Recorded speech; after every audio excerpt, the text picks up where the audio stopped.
And with that, I would love to introduce, well, it seems like everybody already knows you, Bud. So, Bud Synhorst with Liba. Well, thank you very much. What a great group. I think we missed Jeff on introductions. Oh, I can only see, I see he had hiding his face. He had a chat saying that his Oh, okay. connection isn't that great, but we do have Jeff Keipel on the line too. Okay, great. I wanted to make sure everybody was included. Well, thank you very much for the opportunity to come and visit with you. And I will say that I am not really at Haymarket Park.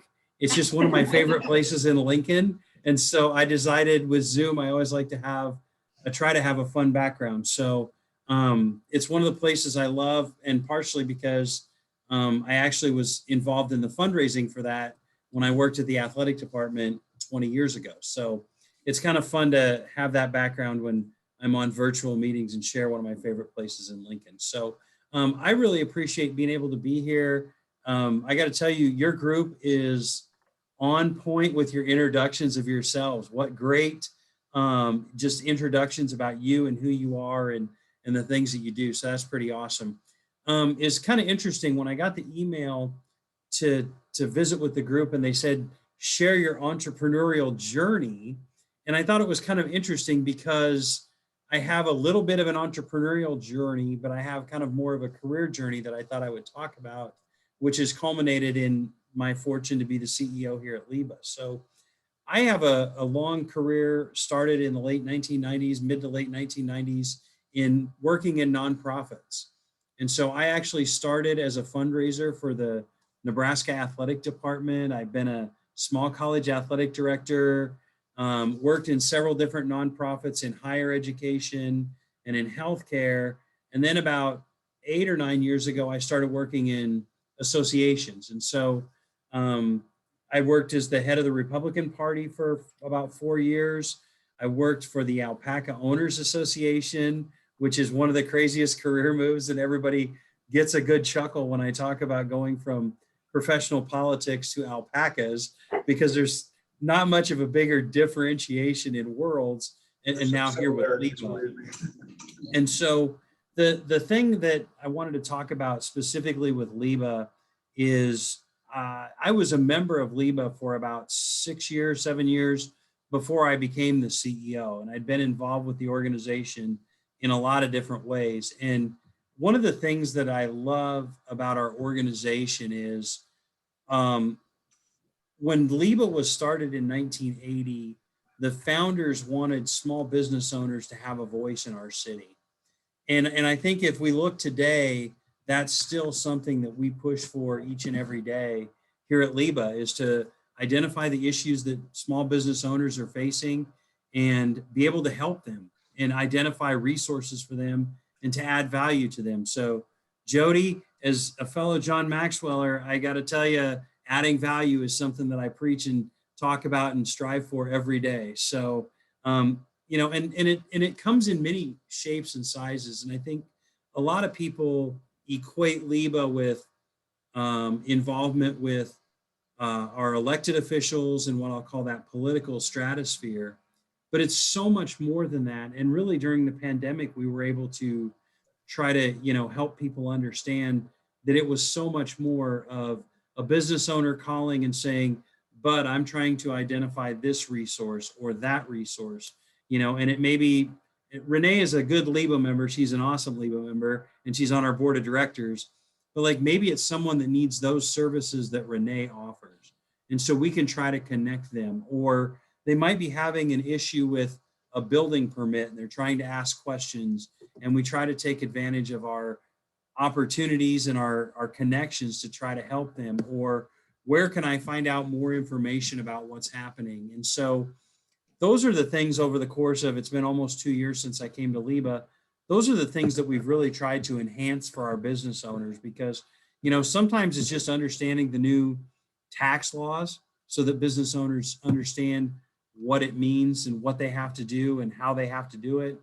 Sometimes it's, you know, last year, I think we held about 8 or 10 different webinars with elected officials, with the Small Business Administration, and with other groups to try to help our business owners understand and navigate all the things that were coming through during the pandemic, whether it was, the SBA loans, the PPP loans, what those resources were, what kind of things were happening, trying to provide those resources. And so, to sum up, what we do at LIBA is really to try to be the voice and resource for small business in our community.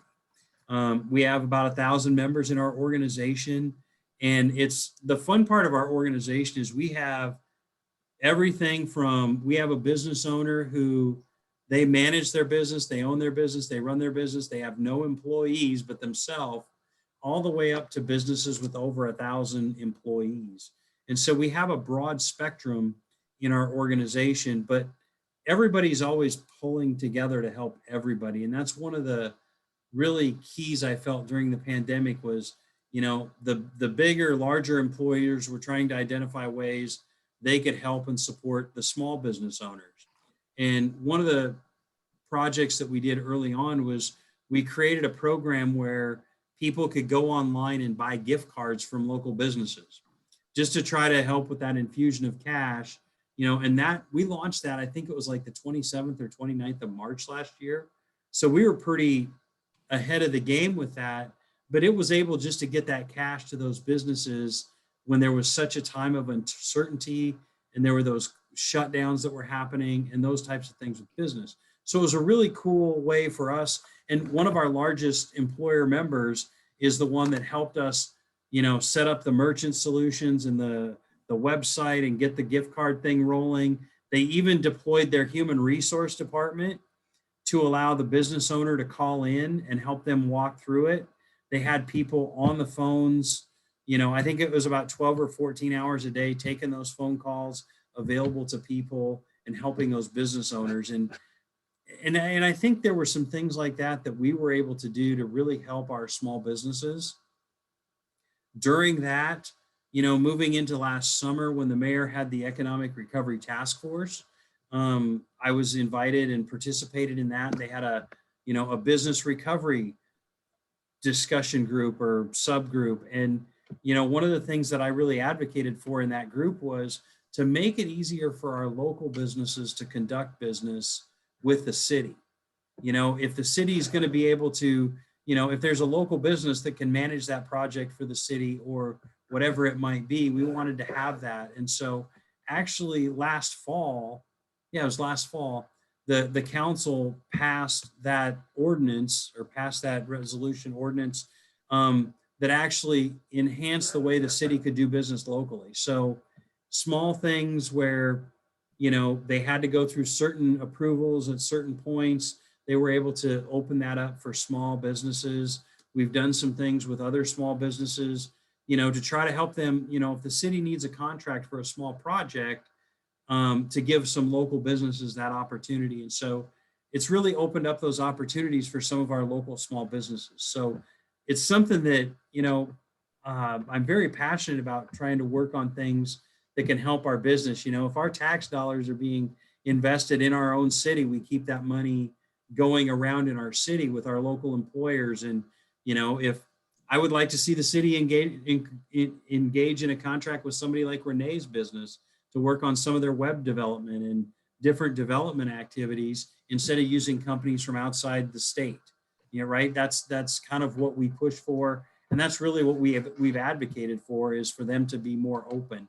And I think that was, a really good win that we were able to get the council to talk about that. They've amended some of their policies so that they can do that for small business, because I think at the end of the day, small business and business are our drivers in our community. They're the ones employing our people. They're the ones that are sponsoring our kids' activities at their schools.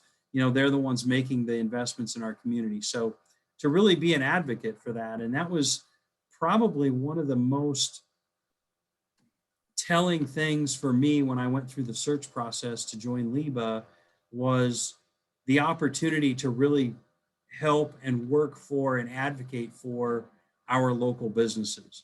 I love Lincoln. I love the community. We're raised our kids here. I want my kids to love this place as much as I do. I want them to stay here moving into the future. I want them to be as passionate about it. And I want to leave something great for them in a great city. And I think we do have a great city, and we've got a great business community that's very, very supportive of our community. And that's really kind of what we do every day.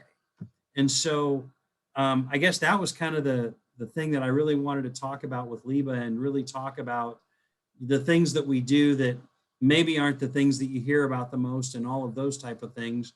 So we could really have that conversation, and then I would open it up for questions, because I think I'm about at that 10 to 15 minute point. I didn't look when I started, but it kind of feels like it. Nobody's fallen asleep yet, so I appreciate that even more. But I guess, are there questions or things that people want to talk about, or topics? I'm always not at a loss for Yeah. words, but what about interaction in terms of not only supporting the business, but attracting employees, attracting people to businesses? So Liba doing anything in that area right now? There seems to be such a shortage of good manpower. And that's one of the biggest probably issues I hear about from business on a consistent basis, and is that lack of employees. And so we've tried to help connect our businesses with resources in the community to try to identify employees. I know one of our large members, large employers that's a member of Liba, is Sandhills. And Sandhills was like trying to figure out ways that they could identify people, because in that IT and programming area is an area where they've really struggled. We actually connected them with Southeast Community College, and they've started an intern program, which has been very successful, I think, for Southeast students, because they didn't just recruit them as interns. They've created a program where they're helping them buy the clothing, because at Sandhills, they have a dress code. So they're purchasing the clothing for them. They've created a scholarship program. They're paying off loans for kids. So they've really kind of done that. And I see that as an innovative leader in doing some of those kind of things. They've even started to work with our local high schools. And so we've really tried to help connect resources like that. When unemployment, I think last week I read the article, I think it was 1.9% unemployment in the city of Lincoln. Like, I don't think any of us ever imagined we'd see that kind of unemployment here. The other thing that we've found is people have really increased their skill set during the pandemic. So when people were home, they were doing things where, you can go online and get certified in things like Microsoft Excel or Microsoft Word, or, different programming things that give them different skills. So those are the things that we're seeing. The other thing that we're seeing is, I've got a friend who works in the manufacturing field, and the issue has kind of become, I'll call it a little bit of wage inflation. Because of the pandemic, people are starting to pay people kind of at a higher level, and it's raised, in some industries, it's raised wages 30%, 30 or 35%. And so trying to keep those employees. And so we're trying to find ways and be creative, trying to make connections through the universities and colleges around, especially to try to get those people and trying to help that way. That's one of the things we've really been trying to do. Yeah, Renee. I've been hearing a lot from business owners about transportation and supply chain issues. Are we staying up to date on that? Are we getting any information from local government on expectations going forward? The supply chain is really an interesting one, Renee, because what I'm starting to notice, I'll call it kind of a haves versus have-nots. And so in a lot of cases, the big retailers are getting all the product and the small retailers aren't. And I don't know how we fight that. Like it's really hard, and it's across the board. I mean, one of our, Renee and I have a mutual friend that owns a small bike shop, and I know he's really struggled to get bikes. Now, recently I've been in there and they've had some bikes in, but it's trying to find ways that they can meet the demand. And a lot of it is getting things into the country. And there's been a lot of shutdown in some areas too that have caused some backlogs. So I know that there've been some talk in Congress of trying to how to open that up, Renee.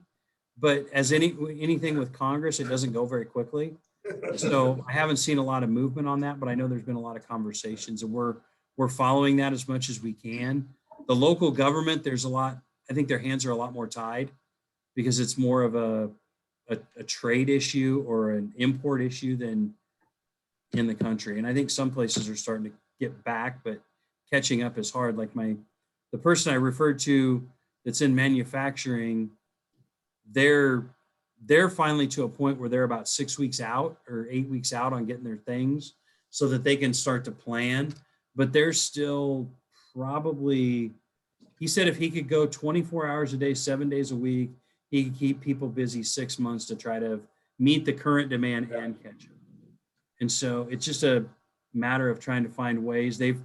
Some people have started to try to fabricate their own products and try to identify ways they can make their own products to enhance the process. But it's more of a trade issue at this point than our local people, from what I've seen. But I had a chance to talk to Doug Blum, who you know well, from Schweezel. Yeah. Yeah, and right across the street is Sitescapes, and that's Eric Johnson's company. And we just put in at our church a Perk garden. And so I went and talked to Eric about benches for the Perk garden. 20 weeks. And there's two issues there. One, raw materials, and two is his labor force. And Doug's a good friend. We go to church together. I sat down, I went across the street, had a cup of coffee with Doug. If you want a Varco Pruden building now, and of course they're building Sitescape's new space out on Sartillo, their new facility. But if I ordered a Varco Pruden or one of his other manufactured pre-engineered buildings, he said, let's plan it now. I might be able to get it for you by next summer. Wow. That's the kind of things. And I share that with, had either through Congress or whatever, have you seen any movement there to try to expedite that? Because to your point, those that are the biggest manufacturers or biggest retailers are the ones that are getting that opportunities and can apply the most pressure. So I know you have the other organization chamber. Between yourselves and chambers, is there anything going on locally to try to put pressure on Congress to move any of that forward? We've been trying to reach out to our congressional delegation and have those conversations. And I wouldn't say they're falling on deaf ears, but Congress is so focused in one area right now. And I think they're missing the boat. They really should be trying to make it easier for these things to happen. I think the last time I talked to Congressman Fortenberry, they're working on something to try to expedite that process. But as I said, it's, kind of the way the political world is right now. It's hard for him to push that agenda. So I know he's been working on it. Well, our friends, I'm sorry. Go ahead. Our friends on the other side of the aisle who are passing this huge true infrastructure bill, you would think they would be concerned about it from the standpoint that if we're going to do roads and bridges and infrastructure and internet technology, the United States is going to need raw materials and people. And they're talking about all the new jobs, and that's going to be great. Where are they going to get the people? I'm being a little bit rhetorical, but no, I agree with you 100%. Yeah, I mean, so somebody's got to grab the reins and make this thing happen, have a vision for it. Yeah, and it seems like we're getting a lot more, I'll call them platitudes out of Washington than action. Yeah. Politicians speak platitudes and don't do anything. Story at 11, right? I mean, it's kind of how politics has worked. But I think if there's ways that, and I think we're a very entrepreneurial country, and I think we are that way. I'm hoping that people maybe can identify ways to take advantage of resources in America to try to produce them too. And I think they're so far behind. Like, nobody anticipated the shortages that we saw in those raw materials. Like, the cost of building a new home right now is crazy, unbelievable. I priced a deck about 18, well, it was in late 2019. I was going to put a new deck on at my house, and I priced it and I went, that's a little more than I want to spend right now. Yeah, no, I'll just say wait. there's not a deck in our future at our house right now at this point, because it's just the materials have increased, and the cost of a new house has gone up 35-40%, and that's materials. I think it would be great if you'd touch on what Leva's doing, watching budget and advocating for small business. I know that we've identified some areas where there's excess funds just sitting around, and you're advocating that those, can be used to reduce our tax burden. And I think that's something great for everybody to know, if you could let them know what's been going on in that area. Yeah. Great. So Renee gets to hear me pontificate about these, so I appreciate her reminding me of all the, but one of the things that we talk about a lot is the tax burden and how it affects a small business owner. And so we have spent a lot of time on, and I bet collectively we probably spent this summer a couple hundred, maybe close to 300 hours of man and woman hours of looking at the budgets of not just the city, but the city, the school board, the county, the NRD board, and just looking, because all of those taxing entities, make up the property taxes that we pay.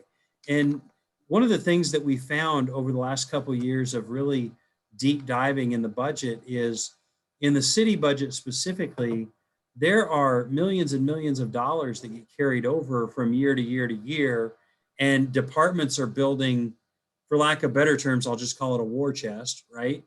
And then sometimes, we're talking tens of millions of dollars that carry over year. And so one of the things that we talked about this year with the city was, okay, why is that? And why are we carrying over those huge balances? Because, like for instance, I'll give an example where I think we can all agree it makes sense.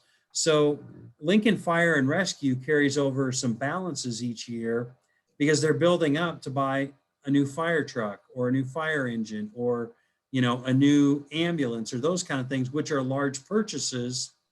So instead of a huge, $10 million budget spike in one year, they save, $500,000, $750,000 year over year to build to that. And that makes a lot of sense.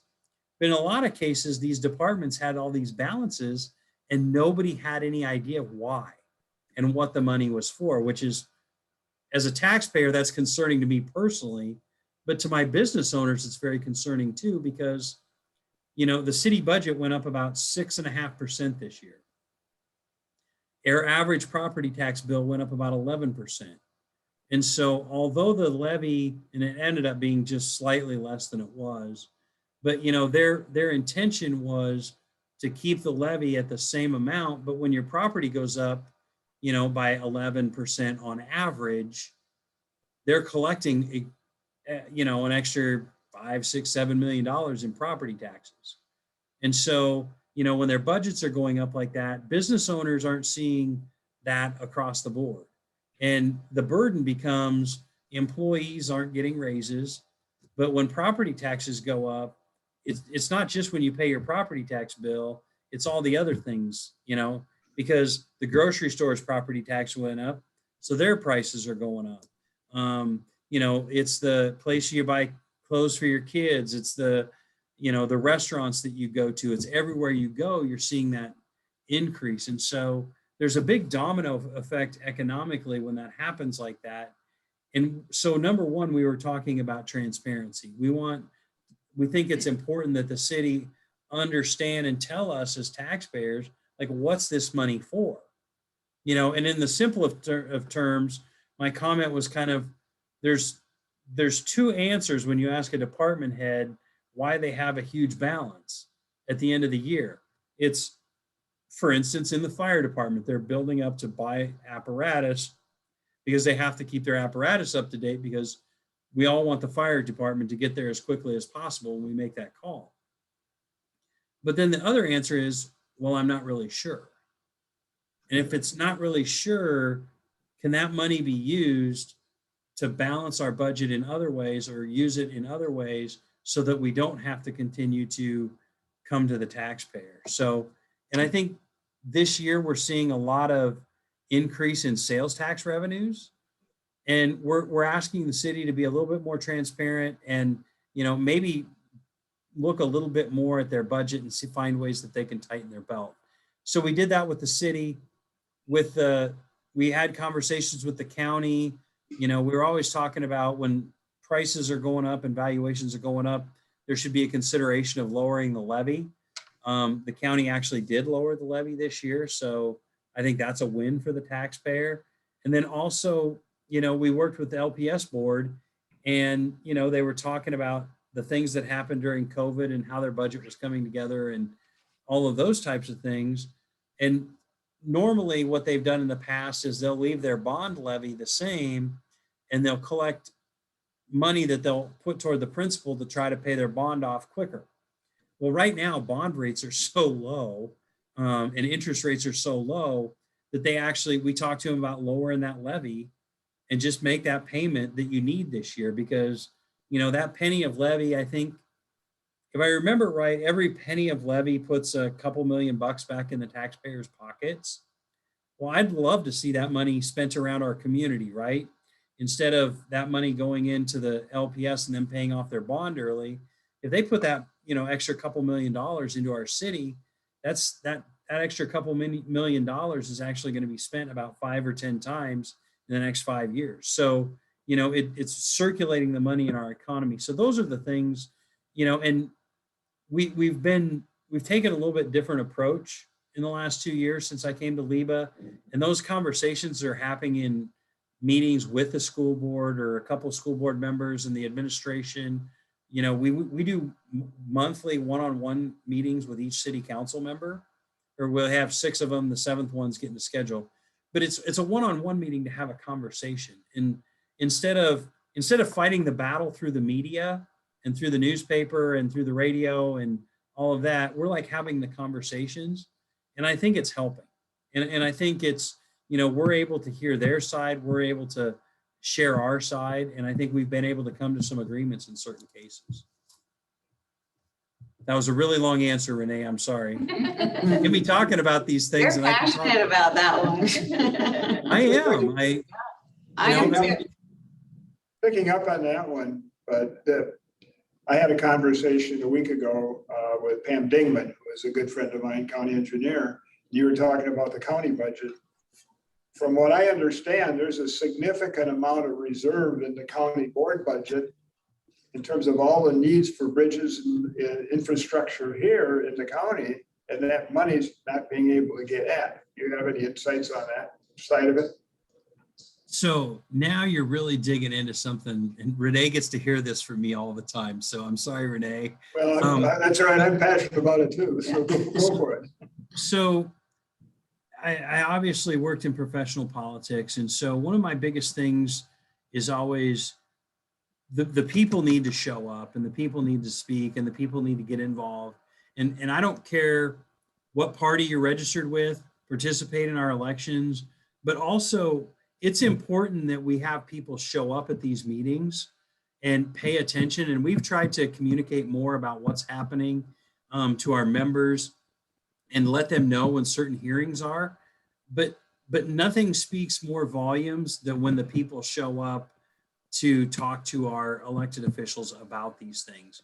And I always say this with our board, and they kind of laugh, and in our committees, I say, it's one thing when the big mouth bud shows up, but it's a whole nother thing when 10 business owners show up and they give their story to their elected official. And that's what's nice about our one-on-one meetings we're doing with the council, is we invite 3 or 4 LIBA members to come with us. So again, it's not just me out there. This is a real story about my business. This is the way it affects my business. This is how it affects my employees. This is how it affects my growth. This is, those are the things that I think is really important, is to, we have a form of government where the people have, I believe it's an obligation, not a right. I believe it's an obligation. Amen. To be there and show up and have those conversations. So I always encourage our people, go talk to the county board. And you know what? They may not hear you this year. They may not hear you next year, but eventually if we keep getting the people there to talk, I think we're going to be heard. And that's kind of gets into my whole, I pontificate a lot about participate in elections. We had a city election in May where 29% of the registered voters showed up. Like that to me is someone who loves our country and our ability to show up to vote. Like it always drives me crazy when people are like, hey, yay, we had 70% of the voters show up. I'm like, if I was in school, that'd be like a C minus. Like that's not good. We can do better, right? And so I appreciate the opportunity to pontificate a little bit about my passion for that, but make sure your friends, your neighbors, your family are engaged. Make sure they know that they can write a letter, they can send an email, they can make a phone call. You know, I kind of, and I say it jokingly, but it's absolutely true because I have friends that work in the unicameral. If a state senator's office gets 10 constituent calls in a day, they are like overwhelmed, freaking out, like Memorial Stadium just showed up at their office. And so, but they listen. You know, when they get, 8 or 10 phone calls, Kathy, you know this, you've been around, we've worked together on things. But when we get the people to stand up and get out there and reach out and have conversations with our elected officials, it does make a difference. It may not, like I said, but it may not make a difference today or next week, but over time, you got to keep having those conversations. And my encouragement to people is always, you got to be respectful. You got to use facts and use your story. As a business owner, use your story on how this affects you, because that's a real story. You know, for me to get up, like I say, I get up and I give my presentations. It's kind of more the macro view. Business owners can give the micro view. And I'll give you a fun example of how you can really affect a political office. So when I worked for the Alpaca Owners Association, now I'm going to get political with alpacas. Watch this. So there was a U.S. Senator from Arizona who was attacking the industry, calling it an exotic pet industry, right? And so he was trying to get he was attacking some exemptions that affected agriculture, but he was using alpacas to attack the entire ag industry. And so what I did was I put together a little 1-page bullet point sheet that I sent out to my members. And I said, this is what you need to do. This is how you need to talk to your elected officials. Don't give them talking points from me. Here are some things that we've talked to them about, but you need to tell them your story. So you need to call your U.S. Senator's office and you need to tell them that we need to stop this. And so I listed all the U.S. senators, the link to all the U.S. senators, their office phone numbers in D.C., their email addresses. And about a day or two later, a friend of mine that works in D.C. called me and they're like, hey, you're the topic of the lunchroom in the Senate building. And I said, okay, that's a funny joke. And he goes, no, really. He goes, what did you do to Senator Flake's office? Because they've shut down their phones because they were inundated with phone calls. And I said, I sent an email to my members.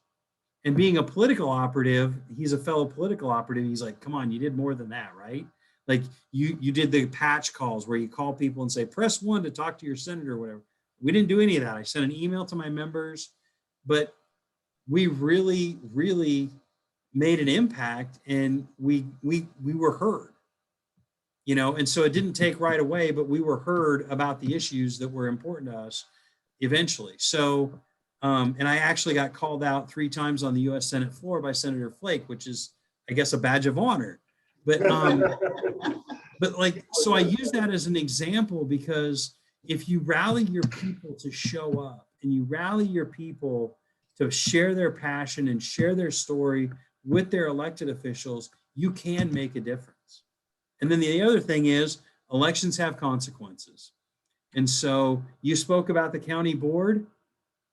I'm not saying I'm for or against the 3 that are on the ballot next year, but 3 of them are going to be up for re-election. And if you think that they're doing a good job, you go support them.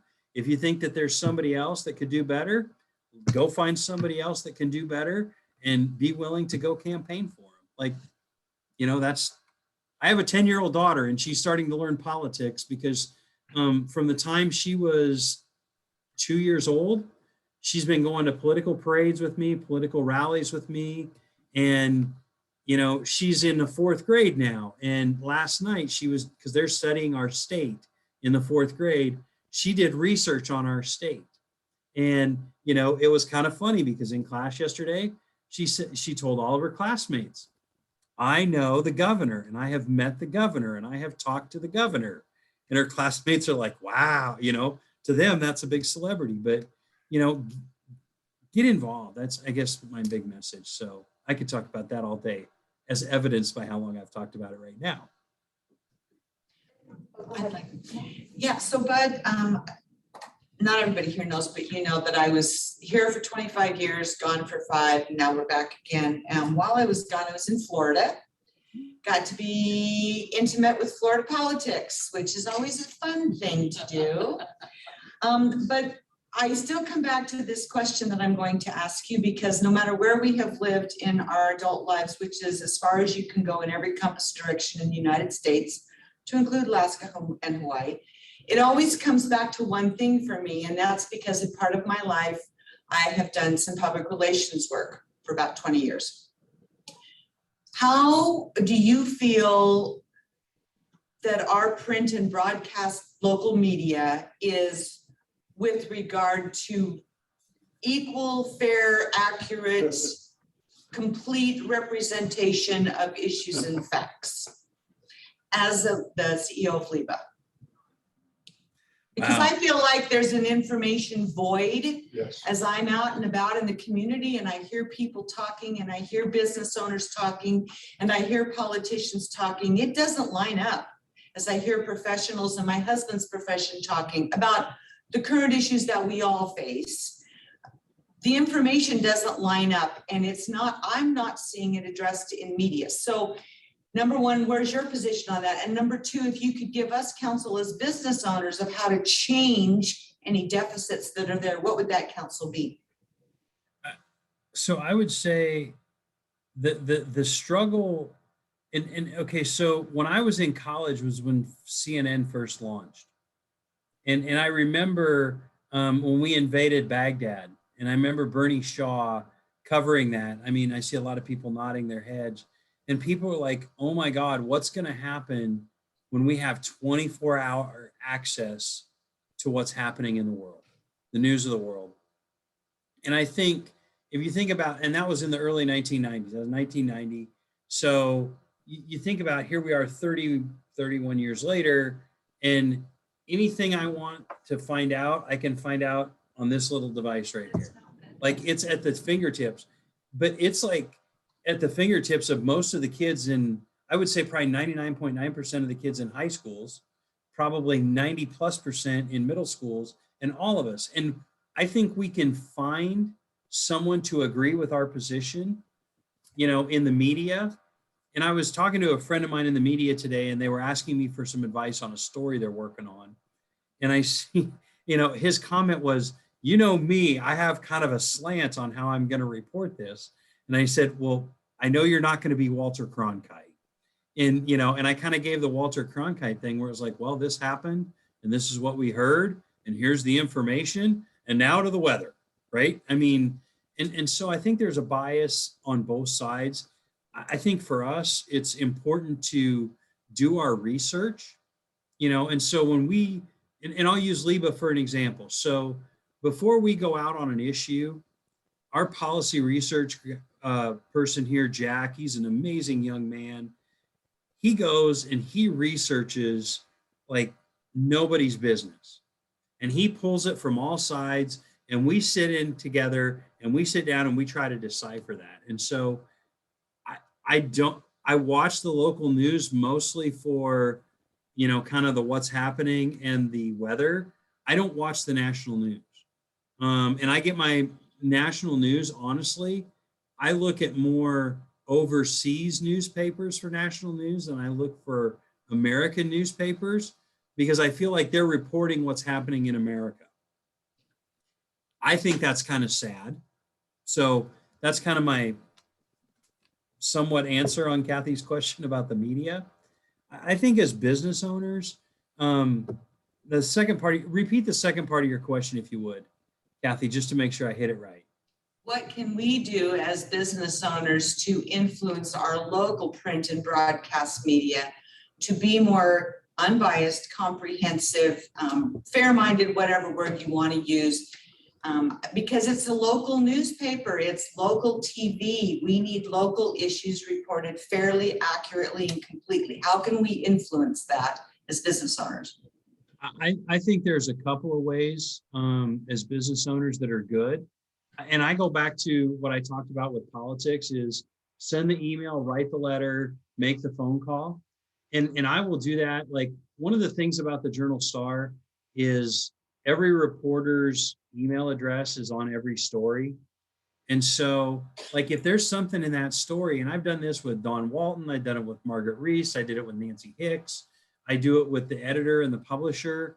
Like I send them emails and I'm like, okay, you guys reported on this, but also here's some things that, and I'll link websites and those kind of things. But I try to engage in that conversation. Now I have to walk a fine line because of the desk that I come to every day. So I'm very cautious about that. But the other thing about it is local media is funded how? Advertising. And as small business owners, if you're doing some advertising digitally with the Journal Star or with, one of the local TV stations or radio station or something like that, I mean, they offer a lot of different things. And we all know in business, money talks, right? And so do you have a conversation with them about, I'm a little worried, so I'm going to take my advertising and I'm going to go hire Renee Sabatka because she's a really brilliant human being. And I'm going to have her help me promote my business in other ways. So there's a good plug for Renee because I think she does an awesome job. But I think it's also a way that business owners can say, I'm going to try to get my message out in other avenues because the newspaper is not as big as it used to be. Let's just face it. They're moving out of their huge building and they're going into a small office building, and a majority of their reporters are going to be working remotely. Like there's not like the newsroom anymore. Like I remember when I was a kid, in like third grade, we toured the newsroom of the local paper, and it was like the wildest, craziest, coolest thing ever, and those kind of things. And so I think as a business owner, that would be ways that your voice could be heard. Is in many ways, money talks. We have time And for hire one- Renee. One last question, Jody. I appreciate how LIBA is promoting Lincoln because there's so many hidden gems in the city that people just automatically think, oh, we need to go to Omaha or one of the coasts or whatnot. Have you considered maybe doing a per month focusing on a certain industry like Renee's or on building or whatever and promoting those particular businesses that are with LIBA? Because let's face it, how many people know about Renee? Or, we have, like Sandhills Global. Who knows about them? There are so many people and businesses here in Lincoln that nobody knows about. I love that idea. May I steal it? You may. Thank you. I think it's awesome because I think you're right. Like, so my wife and I went to Omaha Memorial Day weekend for a graduation party.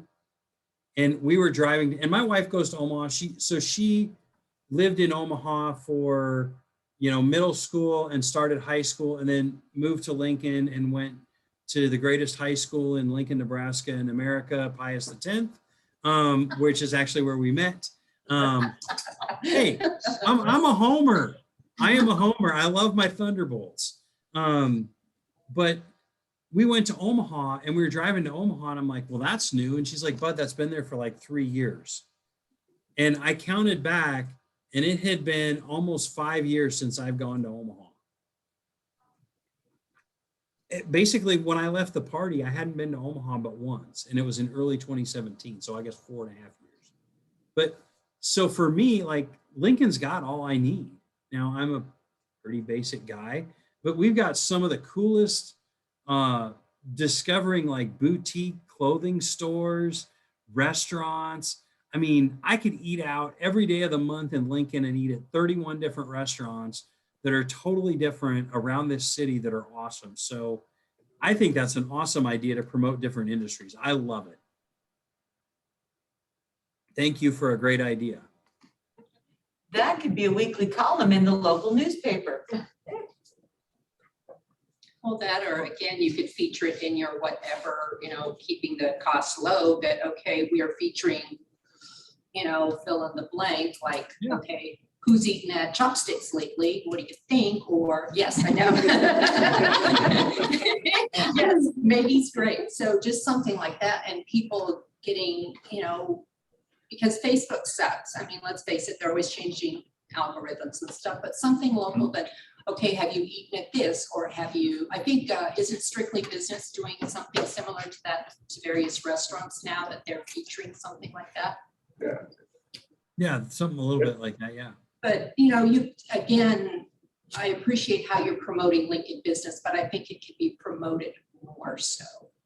Absolutely. We got an awesome community. I love it. I love our business community. I love what people are doing. I think we're very blessed in Lincoln, Nebraska to have the things that we have. And I think it's a good city to live in. I think it's a pretty safe city to live in. And I think people really enjoy supporting local businesses. So I was at the Engine House Cafe for breakfast this morning. So any of you that haven't eaten there, you should try it. They've got a great breakfast. But it's up in Havelock. And, what a great gem in our city. And a lot of people don't know about it. So I think I take that's an awesome idea. Well, Bud, thank you so much for your time today. Not sure where I'm gonna stand. There we go. There's a great place where we can actually see you. So thank you for having me and for the opportunity. Yep, absolutely. Thank you. And thank you everybody for being here, and we will see you next week in some shape or form. Thank you. Thank you, everybody. Okay, thank you. Thank you, everybody that joined us on Zoom too. We'll see you next week. Oh, there we go. Oh, shoot, Luke. And thank you, Luke, for meant to say that before we stop. We'll have it up on YouTube here in a little bit. Okay, thank you.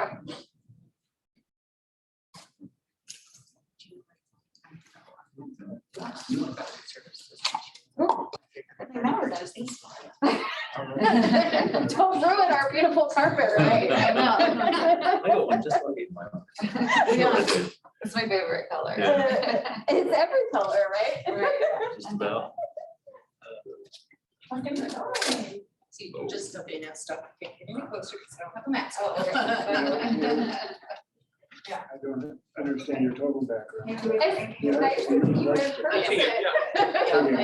I've been doing a lot. So I talked about like scheduling a. Doing it in learning.